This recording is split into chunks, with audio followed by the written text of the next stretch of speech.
Today our conversation is going to be focused on the recent IMF Article 4 consultation report on the Nigerian economy. And I'm being joined on the program by an economist and the managing director of big consultancy services, Dr. Boniface Chizea. Dr. Chizea, good morning and thank you for joining us. Thank you, Harriet. Thank you for having me. Now, this is a report that comes out annually, but let me just get your thoughts. And as an economist, what are your thoughts on this annual consultations by the IMF? Well, I think that the IMF has a responsibility. You have member countries, and so it's part of their responsibility to the member countries to do this annual visitation. It's like touching base, so they want to know more about what goes on within the economy. And so they come and they talk to some key players within the system, talk to the government, central bank, Minister of Finance, and so on and so forth. And then they talk to some other people, they collect some data, and then they go back, do some analysis, and this is passed through their board. After that, the report they adopt is sent to us. And so it's a part of, once you're part of, it's part of the responsibility we have as being members of IMF. So they do this routinely and they send their reports. Okay, so if this is done routinely, that means, of course, whatever decisions they reach from the information that they've collated together from the CBN, the IMF, and other financial bodies that we have here that running the economy, or regulating the economy, as the case may be, they should be able to give us a feedback on what areas we should work on. And when they give this feedback, are those areas actually worked on? Because it seems as if most times when this report comes out, it's almost the same thing that we see in the previous report that we see again. Well, they give a feedback. For instance, they felt that we are being overly focused on the rate of exchange, for instance. They gave a feedback. And they thought that you have downsides if you did that, because then your reserves might be affected. So you use your reserves to defend the rate of exchange. So they thought that maybe there's a need for us to be a bit more flexible. That the focus was rigid. They talked about AMCOM, and they talked about AMCOM, that, for instance, AMCOM, it shouldn't be an institution that's going to be there permanently. And so it's there, it's supposed to be, it's a crisis resolution. We had crisis within the banking system. And so we had AMCOM. And we shouldn't adopt a perspective that says AMCOM is going to be there perpetuity. And so you can see that when they came and left, there was this debate and argument, whether in fact AMCOM should be phased out in 10 years or in 7 years and so on and so forth. AMCOM is saying that we're going to be there and so on, and we're part of the architecture, financial architecture, and so on and so forth. So they do raise issues, but it doesn't need to be said about the reports this year. It's the fact that they're a bit upbeat. If you take what they've said, the rate of growth which they projected for our economy is even it's higher than what Office of Statistics said it's going to be. We said 6 point something, they said 7 point something. So we're not privy to their methodology, but we would expect that they adopt the same methodology across the countries that they visit. Okay, sorry, Dr. Chizea, let me just bring you back on that, because I'm looking at the report now, and it says that the Nigerian economy would have grown by 6.4% by the end of 2013, but the National Bureau of Statistics says the GDP growth rate was about 6.8% in the third quarter. Okay. And so if they're projecting 6.4% by the end of 2013, that means it's going to drop from what the National Bureau of Statistics actually put out for the third quarter. Okay, I didn't get that. I thought that they were a bit even more orbit. I want to expect them, okay, that would seem to align, because then that would expect them to be a bit more conservative. And so that would seem to align with what I thought I read. And so, but if they say that, you cannot quarrel with it.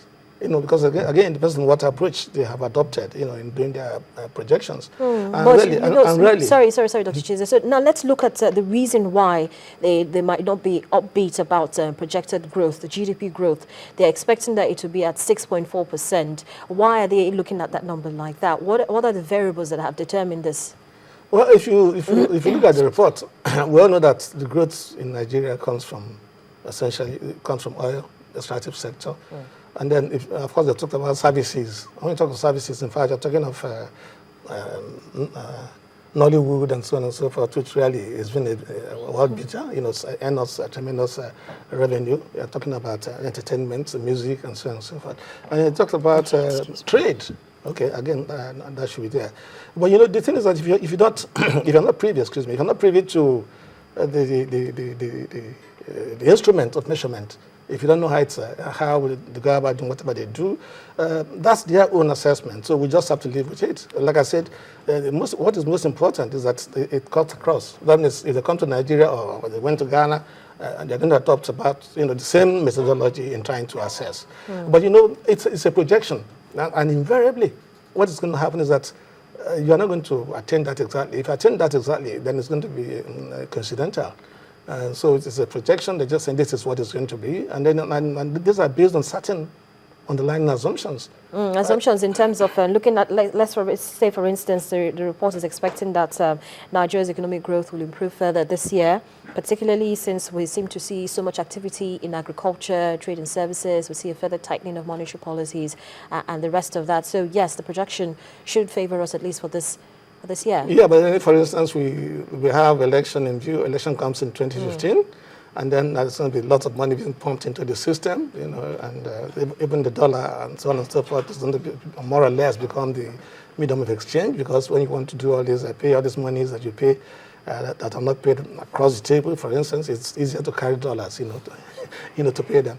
And so they do that. We don't want to expect also that they've anticipated that most of these things would happen. That pro-cyclical, that with elections coming, we have more money is being injected in the system, and that must have been factored into their calculations. Okay, let me take you back, if I will, to what you said about what the IMF, the IMF reports about AMCON winding down and the rest of it. It says, well, the agency feels that AMCON isn't really necessary any longer, since banks are now aware that if they take too much of a risk, this is what's going to happen to them. And so they feel that AMCON, yes, should be wound down, but they haven't said how AMCON should wind down and at what point in time AMCON should begin to wind down. Is this... I would say that idea has been floated. It's for us now to go and get on the drawing board and begin to look at this and see what we can do with AMCON. I will also have to take a decision as a country and say to ourselves, what's really informed the setting up of AMCON. Like I said in a paper I did, a memo to MFLA, which was published widely, that AMCON, in fact, it's a brainchild of Soludo. So it was there in its 13-point agenda.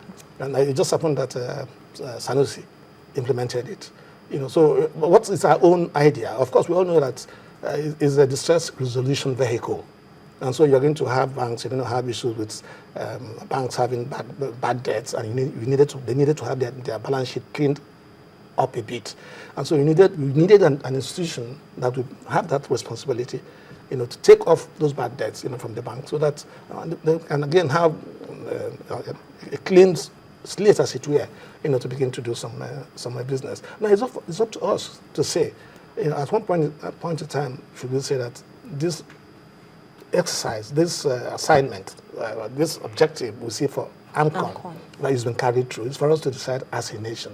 But the thing is that we have to ask ourselves, the argument I see coming back is that it's been said that AMCON should just be part of the architecture. You just be there. And then, of course, it has moral implications. So if you have a permanent institution that is there, so if I'm a bank and then I incur I'm reckless in booking credit. So if I book credit and it's bad, those institutions, it's been institutionalized, it's there to come and take up this money from me.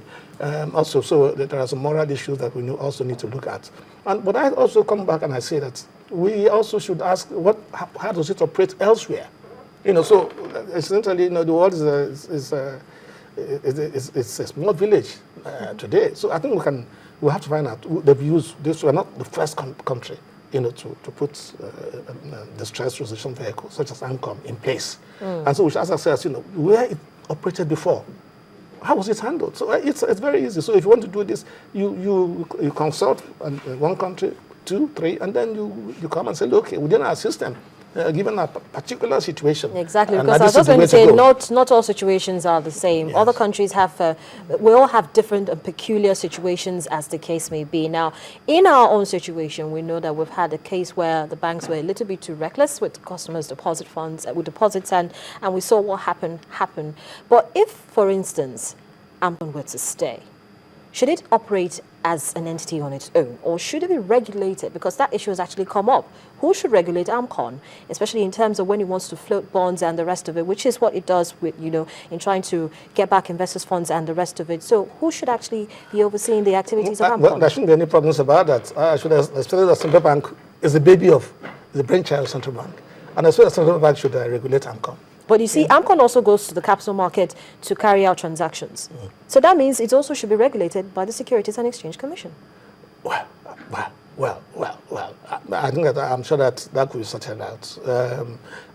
We have to be very careful. If SEC, it depends. If it's going to do something that has to do with overriding objective, then SEC shouldn't come in, as far as I'm concerned. I think that if it's going to operate in the capital market, then Securities and Exchange Commission will probably have to come in and say, in terms of modalities and procedures and when it can come in and how much maybe they can put in at a time. But then, if, for instance, AMCON says we are going to issue bonds and then to retire some of the liabilities we have and so on, I don't think SEC would come and say you shouldn't do that. Yes, I think that the person that could do that is that it's a decision that has to be taken consciously.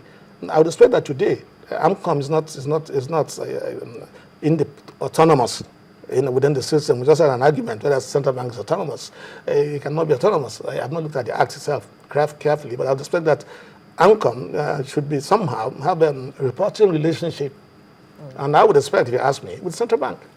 So central bank should be able to look at AMCON and say, look, okay, you're going to do this. And most of the things AMCON has done today, has done most of it with the guarantee of the central bank. And so if central bank is doing the guarantee, I want to expect that central bank should be able to have a say in terms of what goes on. So there should be a check. So let's go back to the issue of the report now. One of the suggestions that's actually made in that report, for instance, was the need to build fiscal buffers and strengthen the framework further. Are the current policies that we have right now tilting towards that?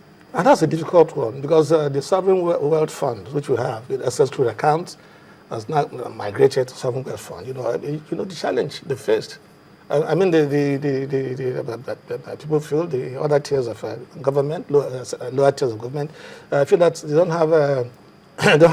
have control over how this sovereign wealth fund is being managed. But then at the point is, like I said earlier on, that you don't have, there aren't too many oil producing countries in this world that do not have this sort of fund.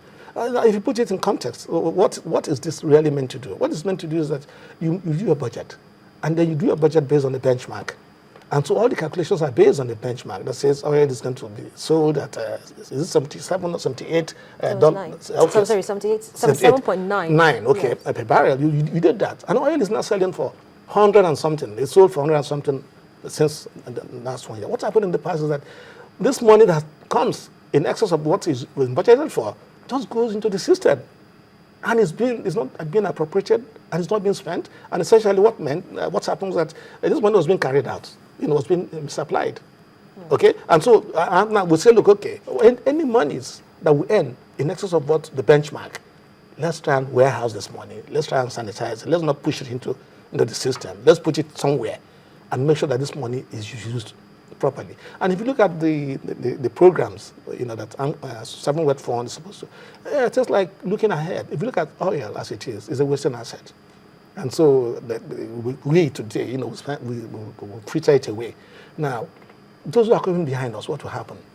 And so sovereign wealth fund, part of its major plank is to make sure that all these intergenerational issues, that it tries to accommodate.